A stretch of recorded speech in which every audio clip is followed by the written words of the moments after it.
Olá, eu sou Cássia Cunha, professora de História do CEPI Professora Leodósia Serra Ramos de Iguapó, e fui convidada pela CRED Trindade para participar com vocês desse programa tão importante que é o Goiás Bem no Enem. Então vem comigo! Hoje nós vamos falar de um assunto muito importante, de um conteúdo muito importante, não só dentro da história, mas das humanidades, que é o conteúdo de Revolução Industrial. Então vamos lá! Eu montei um pequeno slide aqui para a gente trabalhar e nortear o nosso debate e a gente vai estar acompanhando por ele. Primeira coisa que a gente tem que compreender quando a gente vai falar sobre o assunto de Revolução Industrial é entender alguns aspectos gerais, como por exemplo, a Revolução Industrial foi o período de grande desenvolvimento tecnológico. Mas veja, se você for parar para pensar, hoje, na nossa atualidade, nós temos muito mais desenvolvimento tecnológico, certo? Mas para aquele momento histórico que eles viveram lá, aquele procedimento, tudo que eles estavam passando dentro da sociedade foi algo de grande avanço para aquele período. Por isso nós determinamos como que houve um grande desenvolvimento tecnológico. Outro ponto muito importante para a compreensão é que a Revolução Industrial, ela iniciou aí na Inglaterra. E nós vamos estar compreendendo por que a Inglaterra se tornou uma nação pioneira dentro da Revolução Industrial, certo? Outro ponto muito válido e importante de compreender é que a Revolução Industrial ela é datada do século XVIII, no entanto, houveram alguns outros fatores históricos do século XVII que influenciaram fortemente na Revolução Industrial. A Revolução Industrial garantiu o surgimento da indústria e consolidou o processo de formação do sistema capitalista, ou do capitalismo, que inclusive é o sistema que é vigente em grande parte do mundo, inclusive na nossa nação. Então vamos dar um segmento? Então vamos acompanhar aqui no slide, aí na tela. Vamos falar agora sobre o pioneirismo inglês, os fatores que levaram a Inglaterra a se tornar pioneira dentro desse processo da Revolução Industrial. Primeiro e segundo ponto, acompanhando aqui no slide, a gente tem a Revolução Inglesa, bem como a ascensão da burguesia inglesa no século XVII. Então vamos falar um pouquinho aí sobre essas duas questões? Primeiro, o intuito aqui não é trabalhar o conteúdo de Revolução Inglesa, mas entender como esse processo ele vai influenciar dentro da Revolução Industrial. Primeiro pensemos a Inglaterra, lá do século XVII, os anos 1600, em duas grandes classes sociais. A nobreza, os reis, a coroa, e a burguesia, entendendo que a burguesia é quem detém dos meios de produção, ou seja, o dono da fábrica. Pensemos assim. Houve a ascensão da burguesia, por quê, pessoal? Porque dentro do processo da Revolução Inglesa, a burguesia conquistou um poder político que anteriormente ela não tinha. Ela fazia parte do parlamento ali nas decisões políticas, no entanto o poder político que ela detinha não era tão grande. Com o processo da Revolução Inglesa, eles conquistaram aí por meio de grandes revoluções dentro do processo da Revolução Inglesa e conquistaram aí espaço dentro da política cada vez mais forte, logo se tornaram aí a burguesia mais poderosa do mundo, detendo, além de poderes econômicos, poderes políticos também. Outro ponto importante, pensando dentro da burguesia inglesa, é justamente a acumulação de riquezas, assim como eu coloquei aqui no slide para vocês. Acumulação de riquezas, cercamento de terras e a lei antivadiagem. Então vamos falar aí das três, certo?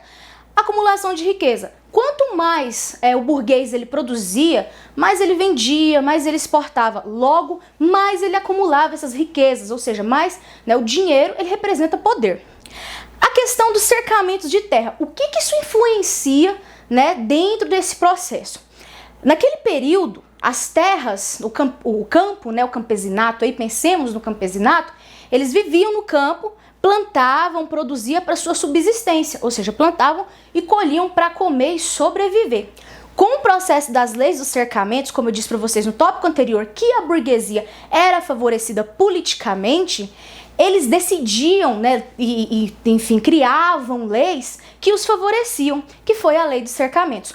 Como aquele campesinato não tinha como comprovar que aquela terra era dele, os burgueses criaram aí leis, né, fraudavam documentos, alegando que aquelas terras eram deles. Logo, obrigavam os camponeses a saírem das terras que ali viveram durante décadas, que herdaram de suas famílias e por aí vai.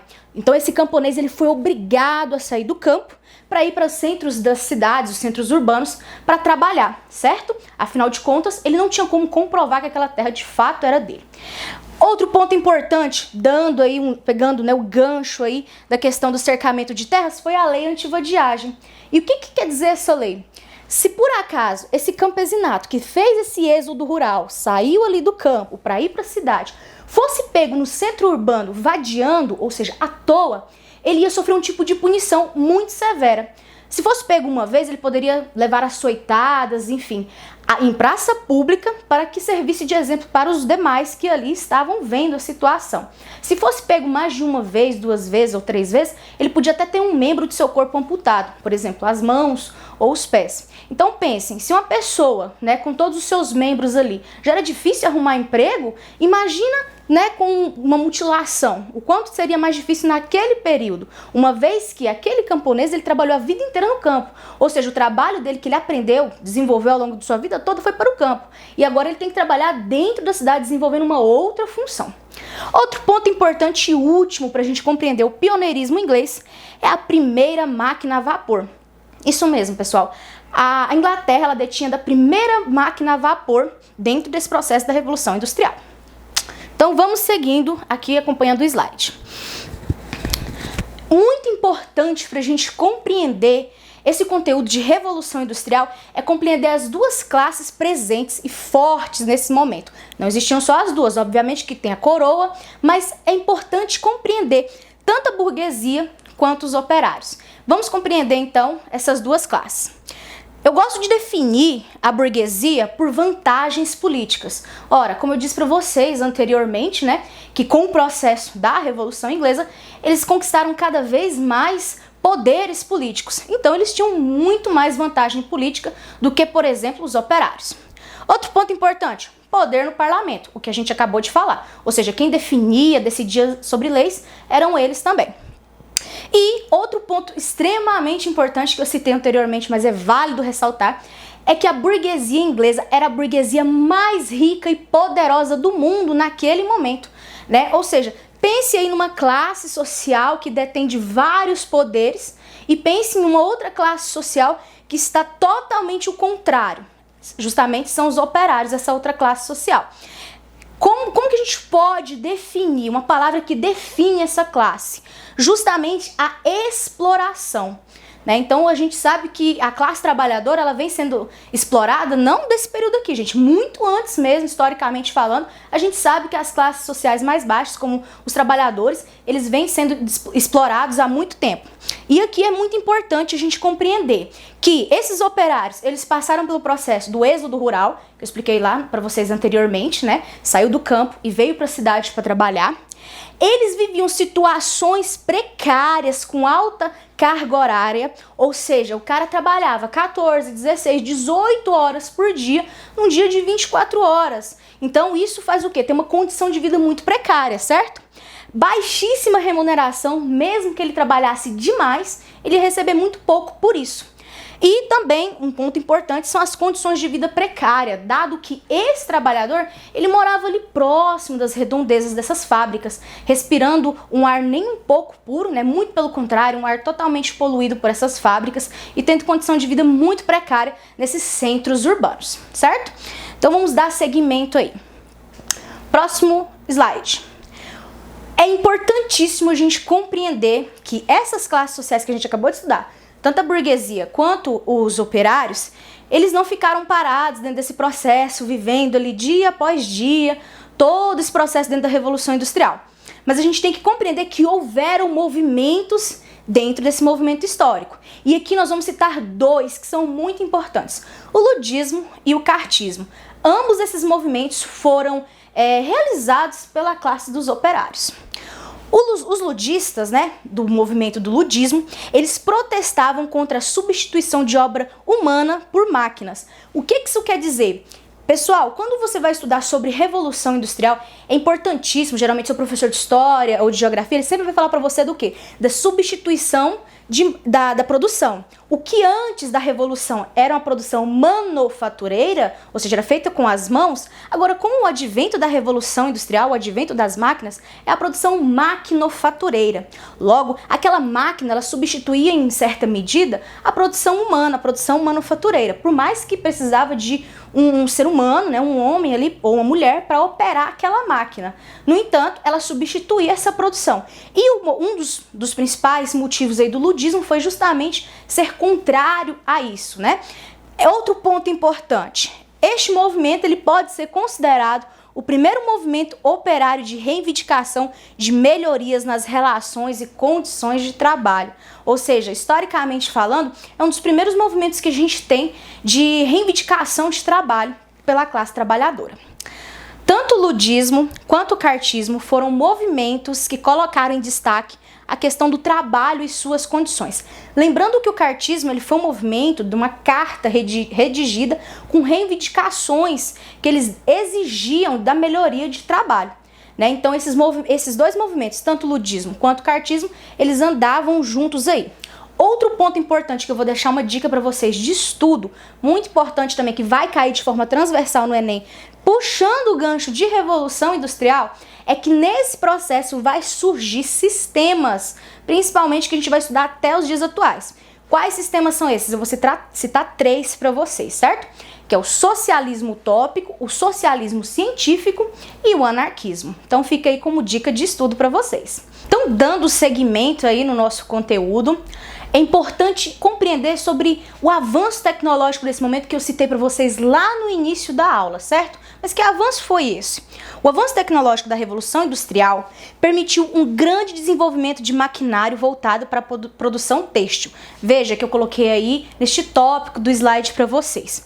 Com isso, uma série de máquinas foram criadas para tecer fios. Um exemplo dessas máquinas, pessoal, é o tear, né? Que provavelmente quem tem familiares no interior já deve ter visto essa máquina, né? Esse objeto aí de tecer. Com essas máquinas era possível tecer uma quantidade de fios que manualmente seria necessária a utilização de várias pessoas. Ou seja, o que precisava de várias pessoas de um longo período para tecer, por exemplo, uma coberta, vamos supor assim, ou uma longa malha têxtil aí, era mais rápido com o tear. Dando seguimento aqui, vamos ver no próximo slide que posteriormente, no século XIX, o desenvolvimento tecnológico foi utilizado na criação da locomotiva e das estradas de ferros, que a partir da década de 1830, foram criadas por toda a Inglaterra. Esse tópico, pessoal, é muito importante para a gente compreender. O que tem a ver a locomotiva com a estrada de ferro nesse processo da Revolução Industrial? Esse maquinário, ele levava essa produção até do outro lado da nação ou até mesmo na própria Europa. Se antes a comercialização se dava por meio de cavalos, enfim, carroças e levava dias para chegar, ou até mesmo exportação por meio de navios, agora com o trem de ferro, né, com a locomotiva vai ser bem mais rápido. Então é muito importante compreender todo esse processo produtivo. Não basta apenas produzir, precisa vender o que está sendo produzido e vender mais rápido, porque quanto mais rápido se vende, mais rápido o lucro vem. Afinal de contas, essa era uma ideia também da Revolução Industrial. A construção das estradas de ferro contribuiu para ampliar o crescimento industrial, uma vez que diminuiu as distâncias ao tornar as viagens mais curtas, ampliou a capacidade de locomoção das mercadorias. Ou seja, isso que eu acabei de explicar para vocês, certo? Então vamos dando seguimento aí para o final, vamos seguindo para o final da nossa aula. Um tópico muito importante para a gente fechar esse ciclo aqui e compreender é que a Revolução Industrial ela foi feita por fases, tá? Há alguns estudiosos que afirmam que nós estamos vivendo atualmente a 4ª fase da Revolução Industrial.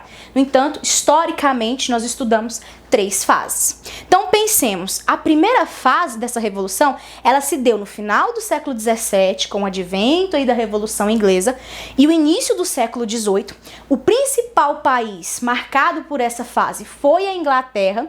A França também foi marcada, mas não tão quanto a Inglaterra. E a principal produção aí que envolveu e foi muito importante para dar, né, o impulso para essa revolução nessa fase foi o carvão.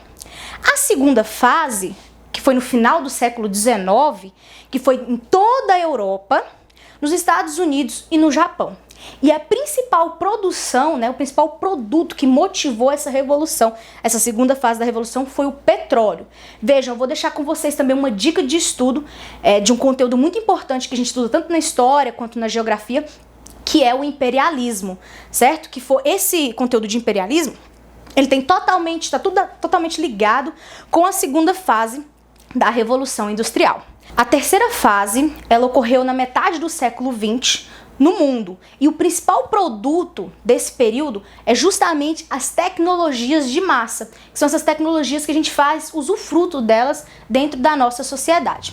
Então pensem bem, estudem sobre as 3 fases da Revolução Industrial, porque geralmente sempre vai cair uma questão envolvendo aí essas fases. Por fim, agora nós vamos resolver uma questão muito importante para vocês compreenderem que Revolução Industrial no Enem não é tão difícil como às vezes a gente pensa. Muito pelo contrário, é bem tranquilo e fácil de resolver. Vamos lá? Então vamos lá, pessoal, vamos finalizar a nossa aula de hoje. Eu acredito que vocês estão bem atentos aí, né? Então vamos para o momento final da nossa aula e eu acho que o mais esperado por vocês. Vamos resolver uma questão do Enem. Essa questão eu tirei da prova de 2010, tá? Existiam outras questões mais recentes, no entanto eu achei bem interessante essa questão, por isso que eu decidi trazer ela para vocês. Então vamos lá, Enem de 2010. A Inglaterra pedia lucros e recebia lucros. Tudo se transformava em lucro. As cidades tinham sua sujeira lucrativa, suas favelas lucrativas, sua fumaça lucrativa, sua desordem lucrativa, sua ignorância lucrativa, seu desespero lucrativo. As novas fábricas e os novos altos fornos eram como as pirâmides, mostrando mais a escravidão do homem do que seu poder. A Revolução Industrial. Certo, quando você começa a ler o enunciado, você fala assim, caramba, o que esse cara tá querendo dizer, o que essa questão tá querendo? Então é muito importante você ler também a descrição da questão, tá bom? A referência, de onde tirou essa questão, porque às vezes na referência tá lá falando qual conteúdo, então você já associa. Apesar que se falou da Inglaterra, se tá falando de lucros, a gente pensa sim na Revolução Industrial. Mas vamos ver o que o enunciado tá pedindo pra gente resolver essa questão, certo? Então vamos lá.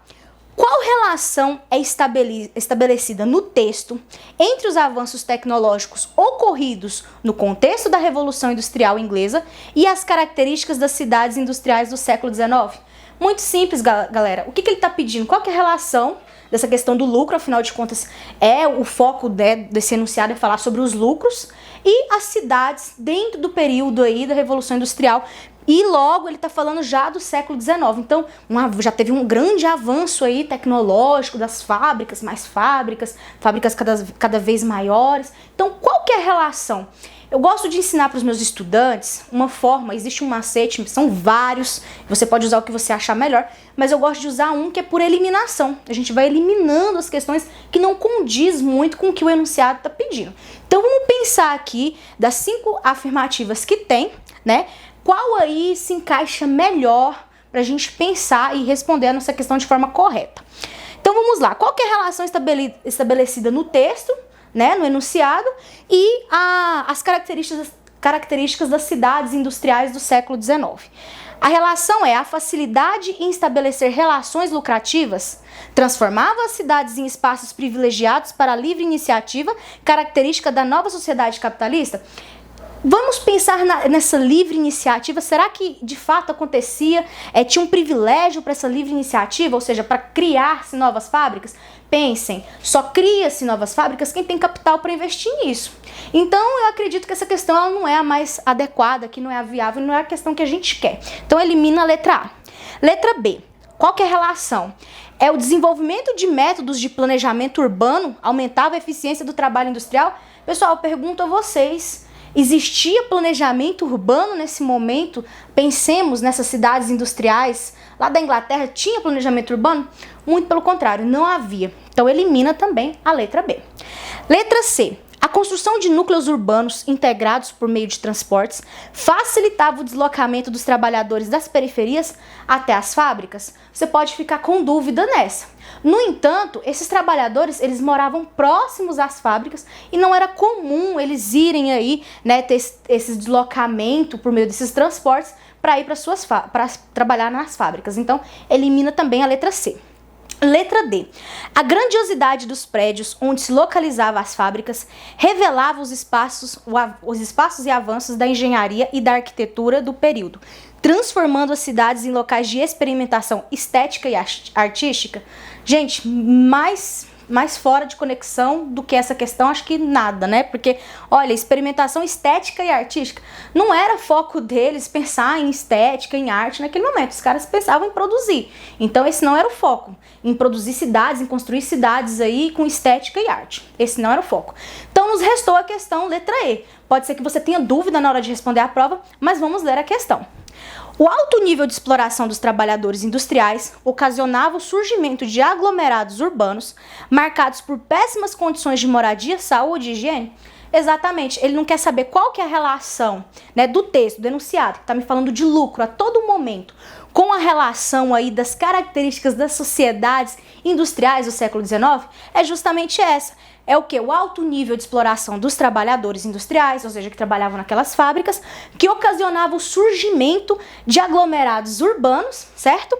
E que eram marcados por péssimas condições de vida e de trabalho. Ou seja, a resposta certa é a letra E, certo? Então, pessoal, quero agradecer a todos e todas vocês que assistiram a minha aula aqui hoje. Foi um prazer estar aqui. Desejo a todos e todas vocês uma excelente prova. Estudem, porque ainda dá tempo da gente rever alguma coisinha aqui, outra ali. Mas também descansem. Esse ano não foi um ano tão fácil, né? Não só para vocês, mas para nós também. Por isso é importante estar com a cabeça legal para o dia da prova do Enem, certo? E é isso. Bebam água e hidratem-se.